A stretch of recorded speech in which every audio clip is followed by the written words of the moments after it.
안녕하세요. 오늘도 사연살롱을 찾아주셔서 감사합니다. 20년 만에 다시 만난 딸과 함께 살고 있는 여성이에요. 저는 딸아이가 100일도 되기 전에 시댁 식구들에 의해 생이별을 당했어요. 남편이 죽고 딱 5일째 되는 날이었죠.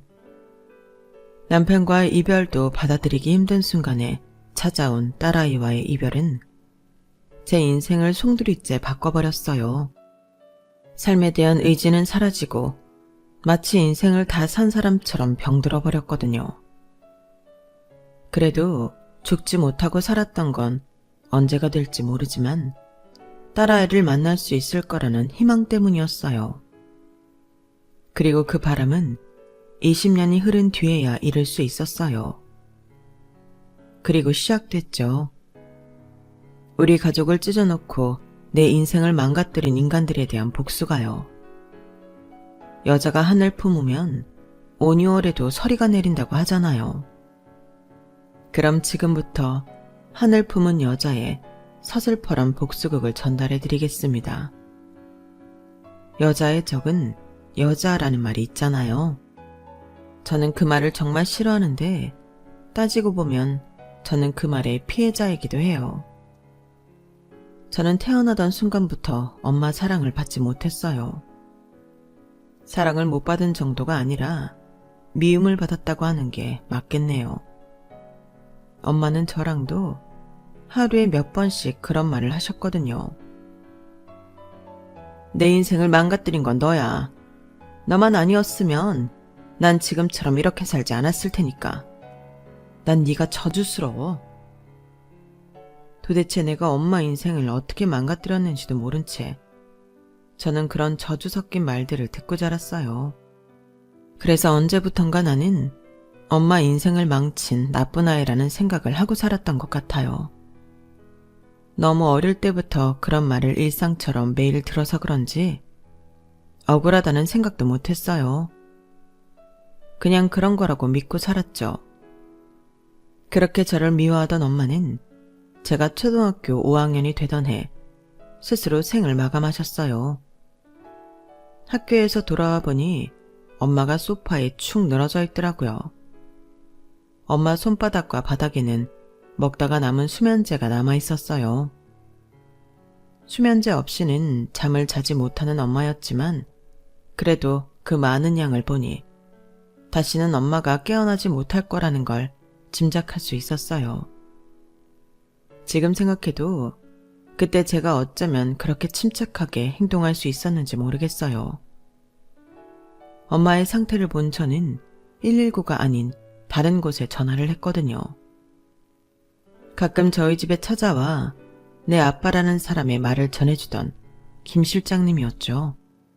저와 통화를 하고 10분도 안 돼서 저희 집으로 구급차가 도착했고 저는 엄마를 실은 그 차를 타고 병원 응급실로 가게 됐어요. 그리고 그곳에 이미 와 있던 김 실장님을 통해 엄마가 죽었다는 사실과 앞으로 내가 어떻게 살게 될지 간단한 설명을 들었어요. 엄마의 장례식은 없었어요. 따로 부를 친인척도 없었거든요. 아니 있었는데 제가 모르는 건지도 모르겠네요. 엄마랑 살면서 단 한 번도 외가 친인척들에 대한 이야기를 들은 적이 없었으니까요. 엄마는 그날 바로 화장이 돼서 경기도 어디에 있는 납골당에 안치되셨어요. 저를 그렇게 저주하던 사람과의 이별이 이렇게 빨리 올 줄도 몰랐고 그 마지막이 이렇게 초라할 줄도 몰랐어서 눈물도 흐르지 않았어요. 그냥 이제 나는 정말 혼자구나 이 생각만 했던 것 같아요. 어린 나이에 엄마랑 이별을 하게 됐음에도 너무도 담담한 제 모습에 김 실장님은 약간 놀라는 눈치였어요. 몇 번이나 괜찮냐고 물으시더라고요. 그때까지만 해도 정말 아무렇지도 않았던 저는 되려 왜 자꾸 그런 걸 묻나 의아하기만 했죠. 그런데 엄마를 납골당에 두고 김 실장님이 데려다준 호텔에서 손자 침대에 누워있는데 순간 걷잡을 수 없는 감정에 휩싸였어요. 난 정말 아무렇지도 않은데 자꾸 울컥하고 가슴 깊은 곳에서부터 무언가가 끌어올라 울음을 터뜨리고 말았거든요. 엄마, 엄마, 엄마. 정작 엄마 앞에서는 불러보지 못했던 그 호칭을 목 놓아 부르면서 침대 시트가 흠뻑 젖도록 한참을 울었어요. 딸한테 따뜻한 말 한마디 해주지 않았던 엄마였지만 그래도 내게는 유일한 가족이었기에 이별이 쉽지 않았어요. 그동안 엄마가 나를 미워하는 것처럼 나도 엄마를 미워하고 있다고 생각했었는데 그게 아니더라고요. 엄마한테 인정받고 싶고 사랑받고 싶었나 봐요. 그날 처음으로 혼자 밤을 보내면서 누군가에게 미움받는 것보다 누군가로 인해 외로움을 느끼게 되는 게 더 가슴 아프다는 걸 알게 됐어요. 이후 저는 김 실장님이 마련해준 집으로 이사를 했어요. 그리고 그 집에서 저를 돌봐주실 분과 함께 살게 되었죠. 저를 돌봐주시는 아주머니는 저희 엄마보다 훨씬 나이가 많은 분이셨어요. 가족 관계가 어떻게 되는지 모르겠지만 가끔은 우리 딸은 어릴 때 라는 말을 자주 하셨던 걸 봐서는 딸이 있는 분인 것 같았어요. 하지만 제가 중학교를 졸업하고 호주로 유학을 떠날 때까지 쉬는 날도 없이 저와 함께 지내셨지만 단 한 번도 가족들과 연락을 하거나 만나는 일이 없었어요. 나중에 안 사실이지만 남편과 이혼을 하면서 딸과 떨어져 살게 되었다고 하더라고요. 그때까지만 해도 저는 자식과 생이별을 한다는 게 어떤 심정인지 전혀 몰랐어요. 저에게 그런 일이 일어날 거라는 건 더더욱 몰랐고요. 어린 나이에 호주에서 유학생활을 하면서 처음으로 아빠는 볼 수 있었어요. 한국에서 저를 돌봐주시던 아주버니보다도 훨씬 나이가 많은 분이더라고요. 아빠한테는 아내도 있고 저 외에도 자식이 셋이나 있었어요. 그러니까 저희 엄마는 첩이었던 거죠. 아빠가 왜 저랑 엄마를 보러 오지 않았는지 그제야 이해가 가더라고요. 사실 호주에 있는 저를 만나러 오는 것도 부인 모르게 왔던 것 같았어요. 그 먼 거리를 달려와서는 고작 하룻밤 자고 가시는 게 다였으니까요. 하룻밤이든 열밤이든 사실 저한테는 별다른 의미가 없었지만 김 실장님은 그때마다 아빠가 얼마나 힘들게 일정을 조절해 저를 만나러 오신 건지 설명했어요. 정작 저는 궁금하지도 않은데 말이죠. 회장님께서 희주 학생을 많이 아끼십니다. 그러니 이런 살인 열정도 감수하시는 거 아니겠어요? 희주 학생을 호주까지 보내신 것도 사모님과 다른 자녀분들한테서 보호하시려고 그러신 거고요. 자기가 모시는 분을 어떻게든 옹호하려고 한 말이겠지만 제게는 전혀 와닿지 않았어요. 적어도 정말 나를 위했다면 그 긴 세월 동안 엄마와 저를 그렇게 방치해서는 안 되는 거니까요. 호주에서 대학을 졸업하기까지 아빠가 저를 찾아온 건 딱 3번이었어요. 저를 그렇게 아낀다는 사람치고는 너무도 궁색한 횟수였죠. 얼마나 저를 가족들한테서 보호하려고 애썼는지 모르겠지만 결국엔 생각지도 못한 순간에 만나게 되었어요. 대학을 졸업하고 갑자기 한국으로 들어오라고 해서 가봤더니 아빠의 아내가 제 호텔 방까지 찾아왔더라고요. 네 엄마 닮아서 얼굴은 반반하구나. 그건 다행이네. 김 실장 시켜 그렇게 꽁꽁 숨겨놓더니 혼사 진행할 거라니까 바로 데려오는 걸 보면 네 아빠란 사람은 널 자식이 아니라 사업 미천으로 하는 게 분명해. 하긴 그 긴 세월 너한테 들인 돈이 얼만데 투자금은 뽑아야 하지 않겠니? 내일 저녁 6시 땡땡 호텔이야. 적어도 네가 양심이 있는 인간이라면 이 혼사 반드시 성사시켜야 할 거다. 한국을 떠난 지 7년 만에 저를 불러들인 건 다름 아닌 결혼 때문이었어요. 남들은 결혼의 조건을 사랑이라고 하지만 제 경우는 돈이었어요. 서로 득이 되는 상대끼리 만나 자식 혼사로 든든한 동맹을 맺는 거였죠. 거기에 제 의사 따위는 상관없었어요. 그건 제 상대자도 마찬가지였죠. 선자리가 마련된 순간 결혼은 당연한 일이 되었으니까요. 그래서 별 기대 안 하고 약속 장소로 나갔어요. 그런데 상대 남자가 저를 보더니 살짝 놀라는 것 같더라고요. 나이에 비해 많이 어려 보이시네요. 제가요? 그런 소린 처음 들어요. 23살 치곤 평범한 것 같은데요. 그러자 남자 표정이 미묘해지더라고요. 그리고 그 이유는 며칠 뒤에 알게 되었어요. 아빠의 아내가 전화를 했더라고요. 니년이 다 된 밥에 초를 쳐? 조용히 입 다물고 있을 것이지 네가 뭐라고 주둥이를 함부로 나불거려. 너 그 집 장남이 차남한테 밀린 거 알고 그런 거지? 그 집 재산 손에 못 넣는 게 억울해서 파토낼 생각한 거 아니냐고. 치엄마 닮아서 돈 냄새는 기가 막히게 맡는다니까. 암튼 이번 혼사 잘못되면 그때 네 재산날인 줄 알아. 네 애미 뒤따라가게 해줄 테니까 알아서 하라고. 사실 그 선자리는 제가 아닌 아빠의 큰딸 혼처였어요. 상대 집안 장남과의 혼사가 정해졌을 때 당연히 그 집 사업을 물려받을 거라고 생각했는데 알고 보니 후계자는 장남이 아닌 차남이었던 거예요. 그걸 알고는 호주에 있는 저를 불러들여 대신 시집을 보내려 했는데 하필 그걸 선자리에서 들켜버린 거였죠. 그러거나 말거나 저는 상관없었어요. 이 일로 아빠 사업이 어떻게 되든 말든 신경 쓰고 싶지 않았거든요.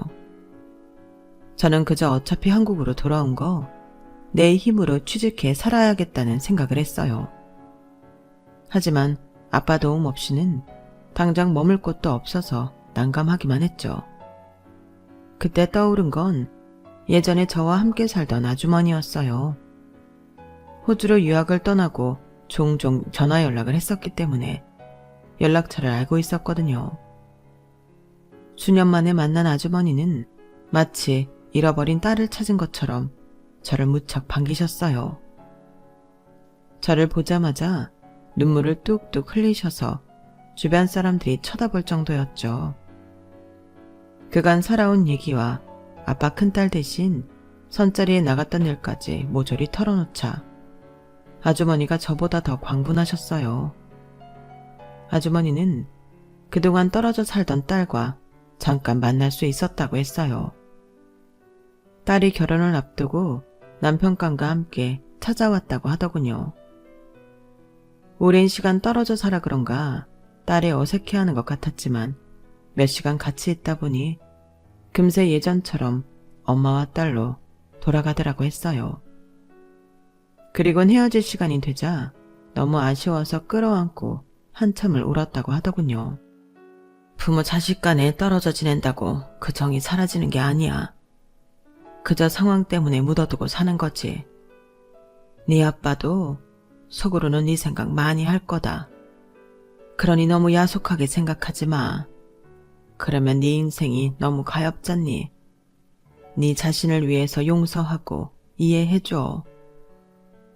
아주머니 말을 100% 이해하고 받아들일 수는 없었지만 어느 정도 수긍할 수 있었어요. 저를 생각하는 마음이 아예 없다면 지금까지 본처 눈을 피해 돌봐주지도 않았을 테니까요.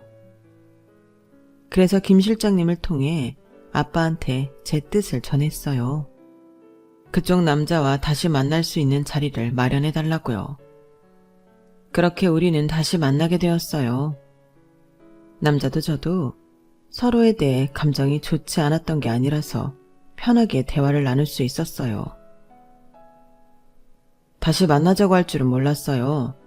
아무래도 저랑은 나이 차이도 있고 그 외에도 맞선 상대로 그리 매력적인 조건은 아니니까요. 혹시 저희 집 사정은 알고 나오신 건가요? 후계자 문제요? 네, 들어서 알고 있어요. 그런데 저는 그런 거 상관없어요. 저는 오히려 제 처지 때문에 그쪽에서 반대하지 않을까 걱정했어요. 저는 첩의 딸이니까요. 직접적인 제 표현에 놀랐는지 남자는 어쩔 줄 몰라 했어요. 그리고는 이내 그러더군요. 그런 것과 상관없이 희주 씨는 멋진 사람이에요. 위로를 하려는 건 아니고 진심으로 대단하다고 생각해요. 나라면 희주 씨처럼 버티지 못했을 거예요. 내가 너무 나약한 사람이라서 그럴지도 모르겠지만요. 장남이 동생한테 밀린 것만 봐도 그렇잖아요. 남자의 표정을 보니 그 말이 진심인 것 같았어요. 정략 결혼 상대라서 약간의 거리감을 두고 있었는데 남자의 진솔한 모습에 저도 모르게 안심이 됐어요. 후계자고 뭐고 상관없이 이런 사람이라면 인생을 함께해도 괜찮을 거라는 생각에 안심도 됐고요. 한번 어긋난 상황이라 양가 부모님 사이에는 냉기가 돌았지만 그와는 상관없이 우리 두 사람은 허물없이 지내게 되었어요. 우리가 결혼을 전제로 연애를 하는 사이 양가 부모님들은 결혼 조건을 다시 합의하셨나 봐요. 저희 쪽에서는 차남한테 경영권이 넘어간다면 혼사를 진행시킬 생각이 없다고 맞섰고, 시댁에서는 제 출신을 빌미로 사업 합병 규모를 더 키우셨어요. 결국 우리 쪽에서 합병 규모를 조정하고 시댁에서 경영권을 차남한테 넘기는 걸 보류하기로 합의하면서 본격적으로 결혼 준비가 시작되었어요. 이 모든 상황이 우리 두 사람한테는 먼 나라 얘기처럼 들렸지만 결국엔 그로 인해 비극이 시작된 셈이었어요. 결혼식을 앞둔 상견례 자리에서 저는 난생 처음 내 형제라는 사람들을 만났어요. 평생 이름도 모른 채 살았으니 형제라고는 해도 시댁 식구들과 마찬가지로 저한테 낯설기만 했어요. 결혼식을 치르자마자 시댁 회사는 대규모 인사이동이 있었어요. 그동안 차남한테 밀려있던 장남이 경영권을 물려받기 위한 수순이었죠. 저희보다 2년 먼저 결혼한 시동생은 이번 일로 화가 많이 난 상태였어요. 상견례 때 처음 봤을 때도 성격이 장난이 아니라는 걸 느꼈는데 저로 인해 자기 밥그릇을 뺏기고 나자 아예 대놓고 성과를 부리더라고요. 제 친정 때문에 막무가내로 대들진 못했지만 말끝마다 빈정거리는 게 정말 재수없었어요. 그리고 그건 저한테뿐 아니라 자기 아내한테도 그러더군요.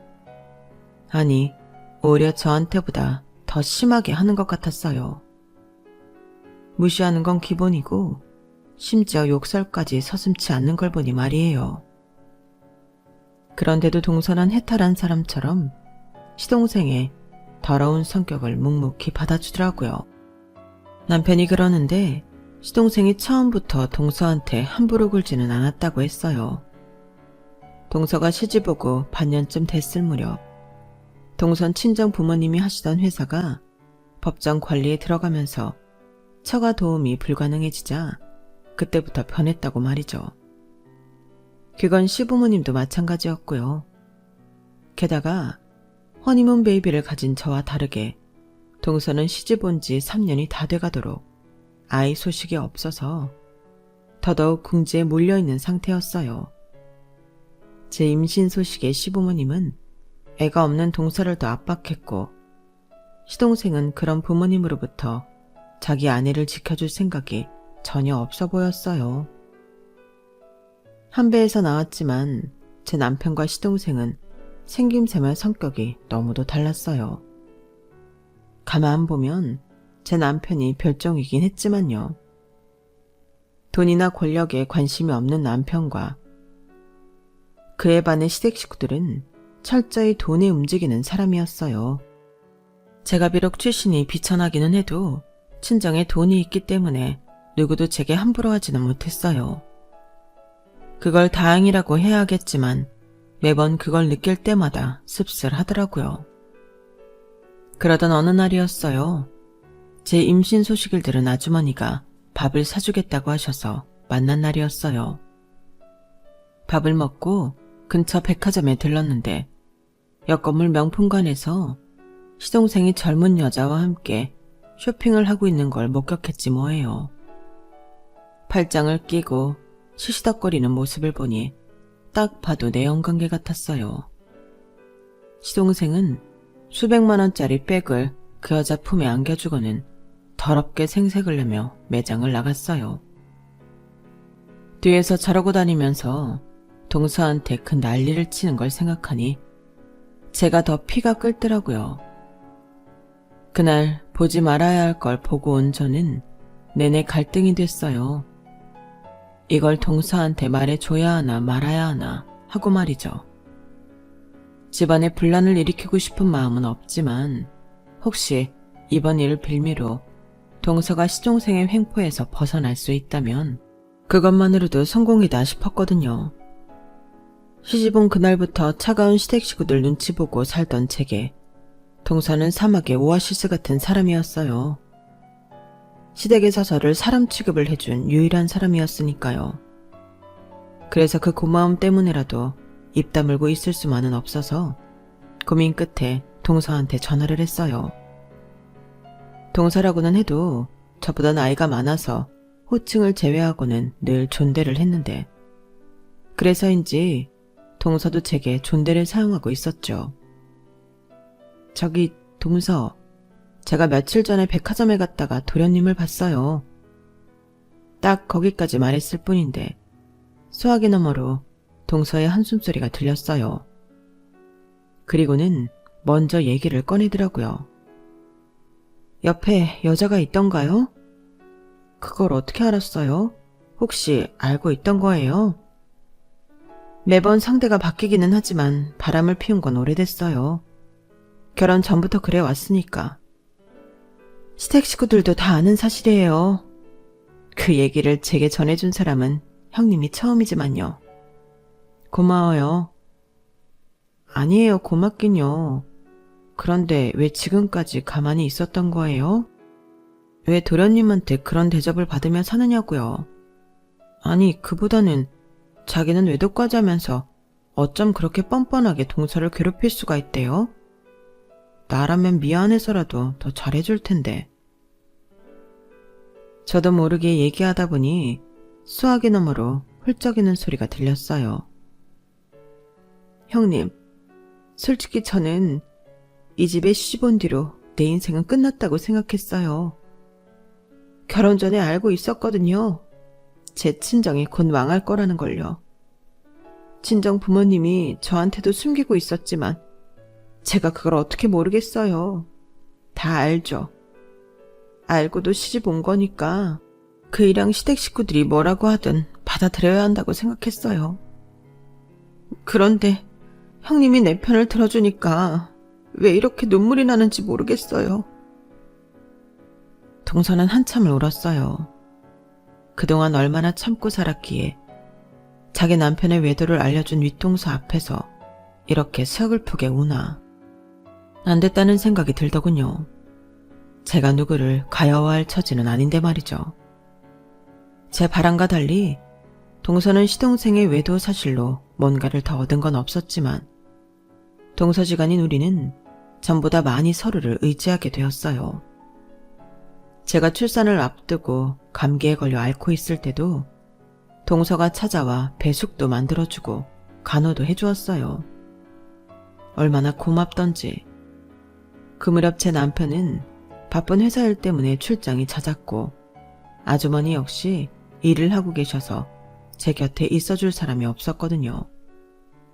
당시에 저는 출산을 앞두고 여러모로 힘들어서 남편이 어떤 상황인지 제대로 알지 못했어요. 회사 내에서 시동생과 시동생을 두둔하는 직원들 때문에 남편이 궁지에 몰려있다는 사실도요. 남편이 주도했던 사업은 시동생과 그 패거리를 때문에 번번이 실패를 했고 시아버지는 점점 시동생 쪽으로 돌아서기 시작했어요. 처음부터 자신이 원했던 자리는 아니었지만 어쨌든 맡게 된 이상 성과를 내려고 발버둥 치던 남편은 제가 출산을 하고 한 달 남짓 되었을 때 빈 사무실에 쓰러진 채 세상을 떠나고 말았어요. 사망 원인은 뇌경색이었어요. 병원으로 이송됐을 당시 이미 의식이 없었다고 하더군요. 주말이라 굳이 출근하지 않아도 되는 날이었지만 남편이 맡고 있던 일이 차질이 생기면서 불가피하게 출근했던 거라서 더 화가 났어요. 상황을 그렇게 만든 건 다름 아닌 시동생이었으니까요. 하지만 거기에는 아무런 물증이 없었기 때문에 제가 확신을 가지고 의심을 해도 달라질 건 없었어요. 출산한 지 2달도 안 된 터라 아직 몸 상태도 온전치 않았던 저는 100일도 안 된 딸아이를 안고 남편의 장례식을 치렀어요. 남편을 잃은 슬픔보다는 내 품에 안겨있는 내 아이가 아빠 없이 살아야 한다는 현실이 더 기가 막히고 숨막히게 힘들었어요. 하지만 그런 생각마저도 사치였다는 걸 얼마 후에야 알게 되었어요. 느닷없이 집으로 들이닥친 시어머니와 아버님 비서가 제 품에서 딸아이를 뺏어갔거든요. 어머님, 도대체 왜 이러시는 거예요? 예빈이 이리 주세요. 돌려달라고요. 생떼 같은 내 아들 잡아먹은 년이 어디서 큰 소리야? 천박한 첩년 딸 주제에 네가 우리 가문 핏줄을 키울 자격이 있다고 생각해?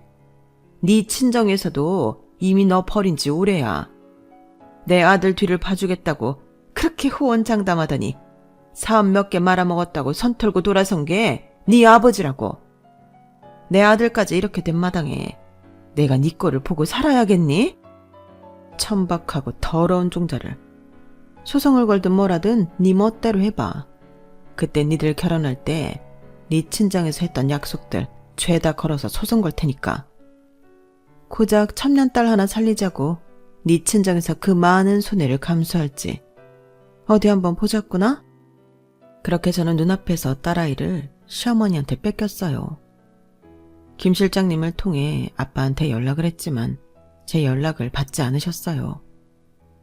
시어머니 말대로 돈 때문에 저와 제 딸을 시댁에 보내는 게 동의한 것 같더군요. 그날 이후 저는 집안에서 꼼짝도 않고 울다 잠들기를 반복했어요. 제가 전화를 받자 집으로 찾아오신 아주머니가 아니었다면 저는 그때 굶어 죽었을지도 모르겠네요. 살아야 할 이유도 없고 살아갈 의지도 없었으니까요. 정신 차려. 네 딸이 그 인간들 손에 잡혀 있는데 엄마라는 사람이 이러고 있을 때야. 어떻게든 딸 찾아올 궁리를 해야지. 그러니까 먹기 싫어도 먹어. 그래야 버틸 힘이 나지. 나도 너처럼 내 딸 뺏겼을 때 죽고 싶은 심정이었어. 그래도 이렇게 살아있잖아. 살아있으니까 딸 결혼식도 보고 손주도 안아보고 하잖아. 아줌마가 네 마음 왜 모르겠니? 내 속으로 널 낳지는 않았지만 어린 너랑 살게 된 순간부터 널 내 딸이라고 생각하고 살았는데. 희주야, 아줌마를 봐서라도 제발 한 숟갈만 뜨자. 어? 제 가족도 버린 저를 피 한 방울 안 섞인 아주머니는 친딸처럼 옆에서 걷어주셨어요. 저 때문에 생계도 포기한 채 말이죠. 아주머니 덕분에 기운을 차린 저는 뜻밖의 연락을 받게 되었어요. 다름 아닌 동서였어요. 형님, 저예요. 연락이 늦어서 죄송해요. 식구들 몰래 하느라 이제야 짬이 났어요. 길게는 통화 못해요. 집에 어머님 사람이 있어서요. 형님, 예빈이 지금 저희 집에 있어요. 어머님께 제가 맡아서 키우겠다고 했어요. 그래야 나중에라도 형님이랑 예빈이 만나는데 도움이 될 수 있으니까요. 그러니까 예빈이 걱정하지 마세요. 언제가 될지 모르겠지만 예빈이는 꼭 형님 품에 안겨드릴게요. 그러니까 마음 단단히 먹고 버티세요. 아셨죠? 아마 동서는 모를 거예요. 그날 동서의 전화 한 통이 제가 20년을 버티게 한 힘이었다는 걸요. 남편이 남긴 유산이 얼마나 됐는지 모르겠지만 제가 실질적으로 받은 건 살고 있던 아파트와 몇천만 원 정도의 은행 잔고가 전부였어요. 앞으로 제가 살아갈 방편은 이 돈에서 해결해야 했죠. 남편 장례식이 끝난 후로 친정에서는 연락도 없었어요. 김 실장님께 전화를 했더니 이미 퇴사했다는 말만 하고는 더는 제게 도움을 주지 않으셨어요. 제 곁에 아주머니가 안 계셨더라면 뭘 어떻게 해야 할지 모른 채 주저앉았을지도 몰라요. 처음에는 아파트를 팔고 그 돈으로 카페라도 시작할까 했는데 아주머니가 말리셨어요. 한국에서 제일 확실하게 돈을 불릴 수 있는 방법은 부동산뿐이라며 집은 팔지 말라고 하시더군요. 일단 세를 놓고 아주머니 집에서 지내라고 하셔서 그러기로 했어요. 아파트는 전세를 놓고 아주머니 조언에 따라 가전제품과 가구도 업자를 통해 넘겼는데 워낙 고가의 물건들이 많았던 탓에 생각보다 많은 돈을 받을 수 있었어요. 그렇게 생긴 돈은 은행에 넣어두고 영어 학원 강사로 취직을 했어요. 학원 강사 생활을 하면서 학원 운영을 어깨너머로 배울 수 있어서 다행이었어요. 8년간 강사 생활을 한 저는 그 사이 많이 오른 아파트를 팔아 학원을 차렸어요. 제가 일하던 학원 원장님한테 교재를 총괄하는 업체며 인테리어 업자까지 소개를 받을 수 있어서 큰 어려움 없이 준비를 할 수 있었어요. 학원 운영을 하면서 아이들을 볼 때마다 내 딸은 어떻게 자랐을까 궁금했어요. 아이들은 자라면서 얼굴이 여러 번 바뀐다고 하잖아요. 고작 2달 품고 있다가 뺏겼으니 이제는 길에서 스쳐 지나가도 얼굴을 못 알아볼 게 뻔했어요. 그런 생각을 하면 멀쩡히 지내다가도 한 번씩 칼로 가슴을 헤집는 기분이 들었어요. 딸아이가 꿈에라도 나오는 날이면 며칠을 끙끙 앓고 넘어가곤 했고요. 그래도 동서가 내 딸을 키우고 있어서 다행이라는 생각을 하며 마음을 다잡곤 했어요. 그렇게 시간은 흘러 20년이란 세월이 흘렀고 학원을 운영하며 남편이 남겨준 유산에 10배도 넘는 돈을 모았어요. 그러는 사이 친정아빠는 돌아가셨고 제 앞으로는 최소한의 유산이 남겨졌어요. 그 유산을 전해준 사람은 다름 아닌 김 실장님이었어요. 오래전 제게 퇴사를 했다며 매몰차게 전화를 끊었던 사람이 여전히 그 집에서 일을 하고 있었더라고요. 달라진 거라면 지금은 그 집 아들의 사람이 되어 있다는 거였어요. 그런데 김 실장님을 통해 뜻밖의 소식을 듣게 된 거예요. 예빈이 한국 들어온 거 알고 있어? 그 집 둘째 며느리가 미국에서 키우고 있다는 소문은 들었는데 대학 진학 때문에 한국에 들어왔다더라고. 설마 몰랐던 거니? 통 연락을 않고 살았던 거야? 그게 어느 대학이에요? 전공이 뭔지 혹시 아세요? 글쎄, 거기까지는 나야 모르지. 한번 알아봐줘. 며칠 뒤 김 실장님은 제 딸이 다니는 학교와 전공, 그리고 고등학교 졸업사진을 보내주셨어요. 묘하게 애 아빠와 제 얼굴을 닮은 딸아이 모습에 신기하기도 하고 기분이 묘하더라고요. 내 딸이 한국에 있다는 소식을 들은 순간부터 심장이 날뛰기 시작했어요. 그리곤 김 실장님의 연락을 받자마자 딸아이가 다니는 대학으로 달려갔죠. 학생들한테 물어 제 딸이 다니는 과 건물 앞에서 무턱대고 기다렸어요. 혹시라도 얼굴이라도 볼 수 있을까 해서요. 그렇게 며칠을 잠못 근무를 하듯 기다렸는데 한 여학생이 제게 다가와 묻더라고요. 혹시 예빈이 엄마냐고요. 얼굴을 보니 김 실장님이 보내주신 사진 속 얼굴과는 많이 달랐어요. 그 사이 얼굴이 변한 건가 싶어 여학생 얼굴을 살피는데 여학생이 제게 쪽지를 건넸어요. 예빈이가 전해달라고 했어요. 그 말을 하고 여학생은 학과 건물로 들어가 버렸고 저는 떨리는 손으로 쪽지를 펼쳐보았어요. 거기엔 시간과 장소가 적혀 있더라고요. 딸아이가 적어보낸 장소는 다름 아닌 어학학원 내 카페였어요. 나중에 안 사실이지만 사람들 눈을 피하기 위해 일부러 장소를 제가 다니는 학원 건물로 정한 거였더라고요. 딸아이가 피하려 했던 눈은 바로 동서였어요. 동서는 제 딸한테 기사를 붙여 일거수일투족을 감시하고 있었거든요. 약속 시간에 맞춰 제 앞에 나타난 딸은 남편과 저를 적절히 섞어놓은 듯 닮아 있더군요. 차마 앉지도 못하고 하염없이 눈물만 흘리고 있었더니 딸아이가 먼저 저를 안아주었어요. 그리고는 제가 그렇게도 듣고 싶었던 말을 해주었어요. 엄마라고요. 그제야 가슴속에 응어리 져있던 피멍이 스르르 풀리는 기분이 들더군요. 딸아이의 얼굴을 보고 또 봐도 실감이 나지 않아서 손바닥으로 쓸어보기도 하고 딸 얼굴에 볼을 비벼보기도 했어요. 그러면서도 연신 미안하다는 말만 읊조렸죠. 그러자 딸이 그러더군요.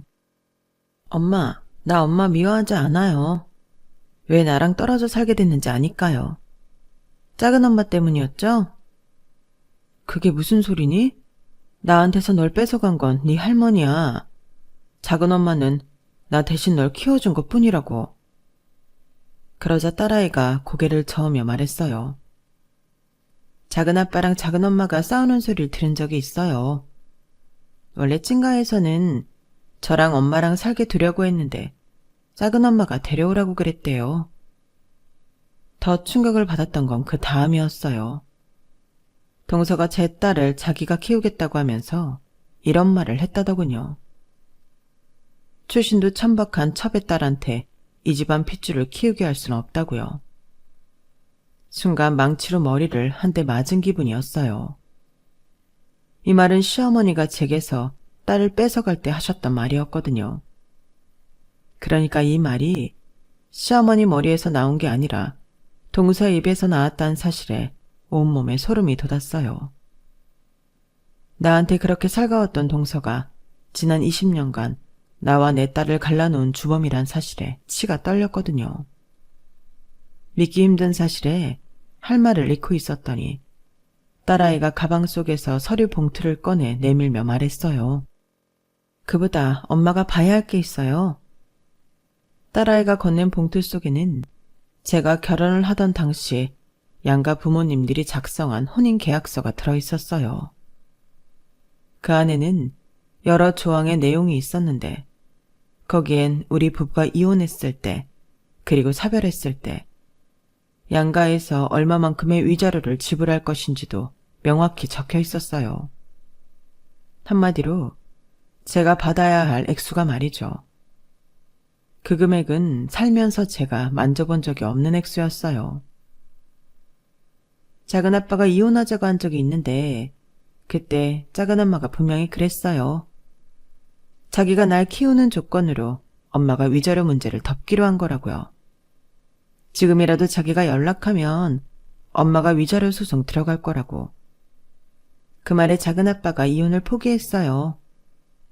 엄마, 나 엄마랑 살고 싶어요. 이거면 엄마가 날 그 집에서 빼내줄 수 있는 거죠. 그렁그렁하게 눈물이 고인 딸아이를 보니 억장이 무너지는 것 같았어요. 그래서 지금까지 내지 못했던 용기를 내게 되었어요. 김 실장님한테 전화해 당장 우리나라 최고 로펌과 연결해주지 않으면 유산 상속에 이의를 제기하는 소송을 걸겠다고 했어요.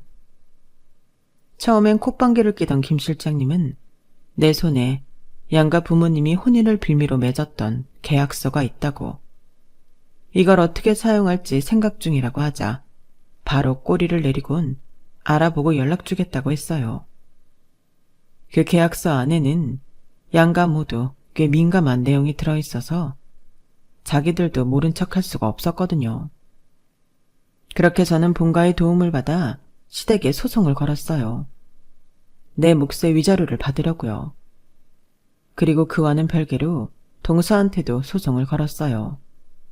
지난 20년간 우리 모녀를 갈라놓고 중간에서 내가 위자료를 못 받도록 공작을 꾸민 거에 대한 소송이었죠. 그리고는 바로 시동생 집으로 가서 내 딸을 데리고 나왔어요. 다행히 집에는 제 딸과 도우미 아주머니 뿐이어서 별다른 마찰은 없었지만 몇 시간 뒤 동서가 제게 전화를 했더군요. 그래서 곧 도착할 소장이나 기다리라곤 하곤 전화를 끊어버렸어요. 며칠 뒤 소장이 도착했는지 얼마 뒤 시어머니가 연락을 했더라고요. 집으로 당장 오라고요. 안 그래도 한 번은 단판을 지어야 해서 찾아갔어요. 본가에는 시동생과 동서도 와 있더라고요. 네가 이제 아주 미친 개로구나. 감히 우리 집에 소송을 걸어? 네가 무슨 낯짝으로. 출신도 비천한 걸 받아줬더니 이렇게 은혜를 원수로 갚아? 은혜요? 무슨 은혜요? 당신들이 나한테 뭘 해줬다고 그런 소리를 하는지 모르겠네요. 20년 전엔 어머님 말이 먹혔는지 몰라도 지금은 아니에요. 출신이 비천해? 당신들이 하는 짓거리가 더 비천하다는 걸 알아야지. 그보다 어머님은 지난 20년 동안 둘째 며느리 새치혀에 놀아나고도 억울하지 않으신가 봐요. 내가 우리 예빈이 동서가 키우는 조건으로 소송 포기했다고 알고 계셨다면서요. 그거 동서가 중간에서 지어낸 말이에요. 난요, 단 한 번도 그런 생각한 적 없었으니까요. 양가 집안 간에 쓴 계약서도 이번에야 알았는데 소송 걸 생각을 어떻게 하겠어요? 안 그래요? 그러자 동서가 다급하게 제 말을 막으려 들었어요. 형님, 소송을 한다 한들 형님 힘으로는 무리예요. 괜히 어머님 심기 불편하게 하지 마세요. 뭐야, 고양이 쥐 생각해주는 거야? 진짜 웃기지도 않네. 난 이번 일이 동서가 벌인 짓이란 걸 알았을 때 도대체 왜 동서가 이런 짓을 했을까? 그게 제일 궁금했어. 그래서 업체에 의뢰를 했더니 재미있는 내용이 나오더라. 동서, 내 남편을 오랜 시간 짝사랑했었었다며? 도련님이랑 결혼한 것도 어떻게든 내 남편한테 옆에 붙어있으려고 일부러 그런 거라며. 동서는 자존심도 없어? 자기 싫다고 몇 번이나 거절한 남자 때문에 천하의 개차버린 남자랑 결혼 생활을 하게. 정말 인생이 구질구질하다. 그렇게 남편 형으로라도 내 남편을 보니까 행복했어? 다른 여자랑 한 입을 덮고 사는 거 보니까 기분이 어땠냐고. 좋았어? 아니면 죽을 만큼 힘들었어? 그래서 나랑 내 딸을 찢어놓은 거니? 말해봐.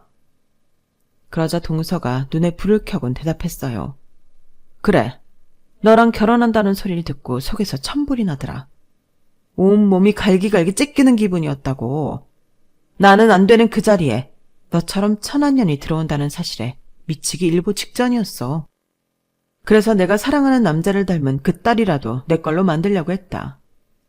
내 남자를 뺏어간 니년 속을 갈갈이 찢어놓고 니년 딸까지 데리고 사는 맛이 얼마나 고소하던지. 넌 아마 모를걸? 동서의 말에 옆에 있던 시어머니와 시동생은 놀라서 입이 떡 벌어졌어요. 그리고 뒤늦게 자기가 무슨 말을 했는지 깨달은 동서는 자기가 뱉은 말을 수습하려고 되도 않는 말들을 늘어놓았지만 이미 복구가 불가능한 상태였어요. 현재 저는 시댁과 동서를 상대로 소송을 벌이고 있어요. 시댁에서는 제게 넘겨야 할 위자료와 그동안 제게 비밀로 해왔던 제 남편 몫의 회사 지분 때문에 초상집 분위기가 되어버렸죠. 김 실장님 말이 한꺼번에 그 돈이 빠져나가면 회사가 휘청거릴 정도라고 하더군요. 대기업도 한순간에 무너지는 세상에 중소기업이 그런 타격을 입고도 살아남기는 힘드니까요. 그래서 그런지 변호사를 통해 자꾸 합의를 요구하는데 저는 절대 그럴 생각이 없어요. 나는 자기들 때문에 지난 20년을 딸아이와 생이별을 했는데 이제 와서 합의라뇨. 어림도 없죠. 그래서 시어머니한테 전화해 확실히 전했어요. 합의는 꿈도 꾸지 마세요. 한 번만 더 그딴 소리 하면 내 쌍에 계약서 폭로하고 회사를 아예 문 닫게 해줄 테니까. 아셨어요? 늘 냉랭하던 시어머니도 돈 앞에선 어찌나 비굴하게 굴던지 이럴 때 보면 있는 사람들이 더 굽실거리는 걸 잘한다 싶더라고요. 그리고 우리 모녀의 인생을 새치어로 망가뜨린 동서는 현재 시댁에서 쫓겨난 상태예요. 들리는 소문에 의하면 친정에서도 문전박대 당하는 처지라고 하더군요. 저와 얽힌 소송은 물론 시댁과 얽힌 소송까지 있어서 꼴이 말이 아니라고 하는데 어쩌겠어요. 이 모든 게 자기가 저지른 짓이니 자기가 책임질 수밖에요. 생각 같아선 찢어 죽이고 싶은 심정이지만 그러지 못하는 게 안타까울 뿐입니다. 그리고 너무나 당연한 일이지만 저는 딸아이와 함께 살게 되었어요. 떨어져 지낸 시간이 너무 길어서 아직은 서로가 낯설기는 하지만 하루하루 서로를 알아가기 위해 노력 중이니 언젠가는 평범한 모녀로 살 수 있지 않을까 생각해요. 비록 태어나던 순간부터 남들의 손가락질을 받으며 살았던 인생이지만 이제는 딸 앞에서 당당한 엄마로 살아보려 합니다. 저한테 용기를 좀 주세요. 그러면 더 힘이 날 것 같네요. 지금까지 제 사연을 들어주셔서 감사합니다. 모두들 건강하시고 항상 행복하세요. 여러분, 사연 댓글에 응원과 현명한 조언 부탁드려요. 좋아요와 구독은 저에게 큰 힘이 됩니다. 오늘도 좋은 일 가득하세요.